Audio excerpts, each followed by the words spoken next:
নমস্কার বন্ধুরা, Shampa's kitchen with ভুরিভোজে আপনাদের সবাইকে স্বাগত। সামনেই জন্মাষ্টমী, তাই আমি আপনাদের কাছে আজ এগলেস ভ্যানিলা স্পঞ্জ কেকের একটা ভিডিও শেয়ার করব। জন্মাষ্টমীর দিন আপনারা আপনাদের বাড়ির গোপাল ঠাকুরকেও এইভাবে কেক বানিয়ে নিবেদন করতে পারেন। এছাড়া আপনারা নিজেদের জন্যও বাড়িতে বানাতে পারেন। আমি যেভাবে কেকটা বানিয়েছি এইভাবে বানালে কেকটা খুবই স্পঞ্জ এবং টেস্টি হবে। তাহলে চলুন দেখে নেওয়া যাক কীভাবে আমি কেকটা তৈরি করব। আর সকল বন্ধুদের কাছে অনুরোধ রইল ভিডিওটা সম্পূর্ণ দেখার।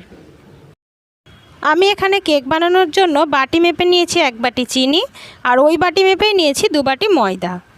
এখানে নিয়েছি হাফ বাটি সাদা তেল।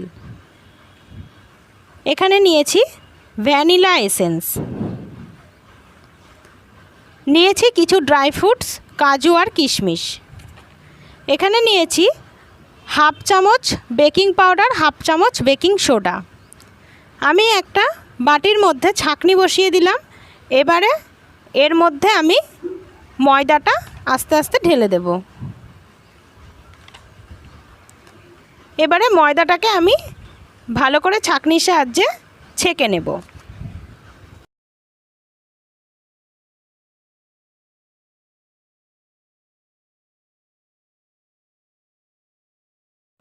এবারে আমি এর মধ্যে দিয়ে দিচ্ছি গুঁড়ো করে নেওয়া চিনি।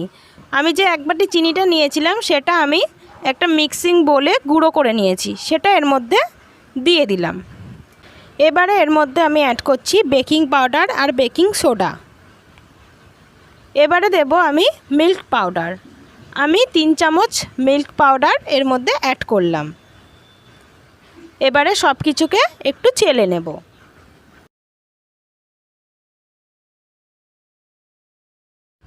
সমস্ত উপকরণ ভালো করে চেলে নেওয়া হয়ে গেছে।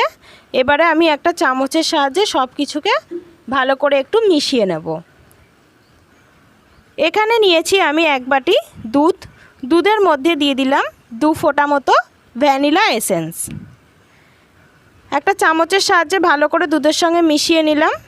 এবারে এর মধ্যে আমি যে হাফ বাটি সাদা তেল নিয়েছিলাম সেটাও আমি এর মধ্যে দিয়ে দিলাম। এবারে আমি সব কিছুকে একটু ভালোভাবে মিশিয়ে নেব।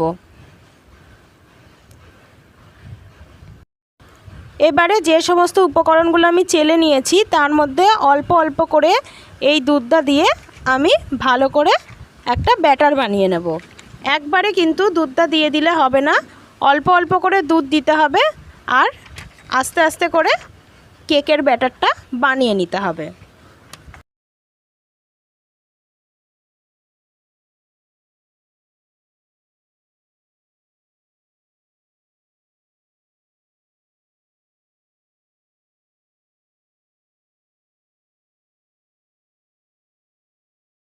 কিছুটা দুধ বাকি ছিল, এবার বাকি দুধটাও আমি এর মধ্যে দিয়ে দিলাম।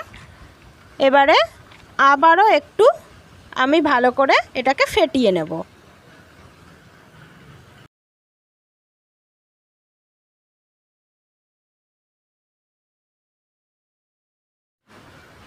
দেখুন, এবার আমাদের কেকের ব্যাটারটা কিন্তু সম্পূর্ণ রেডি হয়ে গেছে।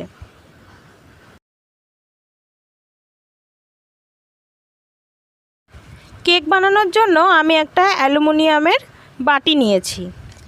এর মধ্যে দিয়ে দিলাম কিছুটা পরিমাণে সাদা তেল। তেলটাকে ভালো করে বাটির গায়ে মাখিয়ে নিতে হবে। আমি হাত দিয়ে মাখাচ্ছি, আপনারা চাইলে ব্রাশের সাহায্যেও মাখিয়ে নিতে পারেন। ভালো করে মাখিয়ে নেওয়া হয়ে গেছে।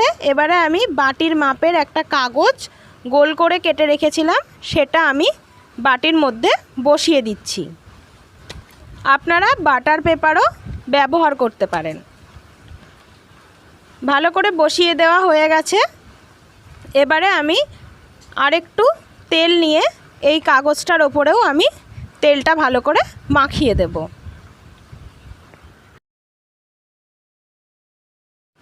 তেল ভালোভাবে মাখিয়ে নেওয়া হয়ে গেছে। এবারে আমি কেকের ব্যাটারটা এর মধ্যে দিয়ে দিচ্ছি।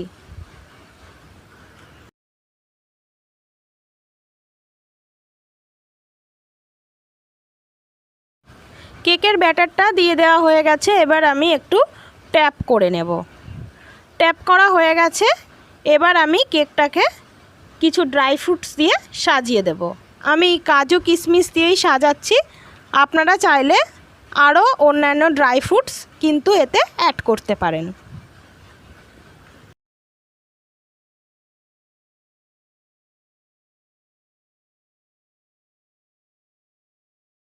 আমার কেকটা সম্পূর্ণ সাজিয়ে দেওয়া হয়ে গেছে। এবারে আমি গ্যাসে একটা কড়াই চাপিয়ে দেব। কড়াইয়ের মধ্যে আমি দিয়ে দিলাম একটা স্ট্যান্ড। এবারে আমি একটা ঢাকনা দিয়ে কিছুক্ষণ গরম করে নেব। গরম করা হয়ে গেছে। এবারে আমি স্ট্যান্ডের ওপরে কেকের বাটিটা বসিয়ে দিলাম। এবারে আমি আবার ঢাকা দিয়ে দেব।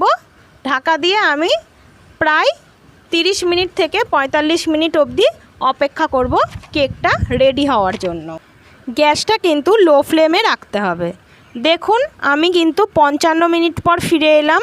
কেকটা খুব সুন্দর তৈরি হয়ে গেছে। এবার কেকটা রেডি হয়েছে কিনা কিভাবে বুঝবেন আমি দেখিয়ে দিই। এই ছুরিটা আমি কেকের মধ্যে ঢোকালাম, দেখুন কেক থেকে বের করে নিলাম, ছুরির গায়ে কিছুই লেগে নেই, অর্থাৎ কেকটা আমার সম্পূর্ণ রেডি হয়ে গেছে। কেকের কালারটাও খুব সুন্দর এসেছে। এবার আমি কেকটা এই বাটির থেকে বের করে নেব।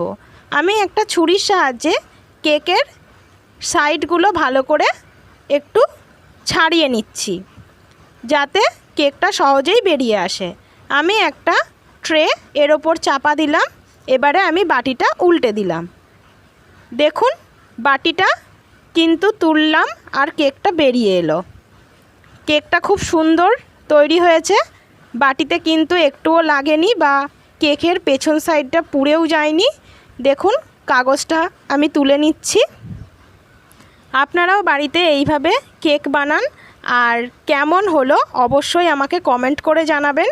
ভিডিওটা যদি আপনাদের ভালো লেগে থাকে তাহলে লাইক করুন, কমেন্ট করুন, শেয়ার করুন। দেখুন কেকটা কত সুন্দর লাগছে।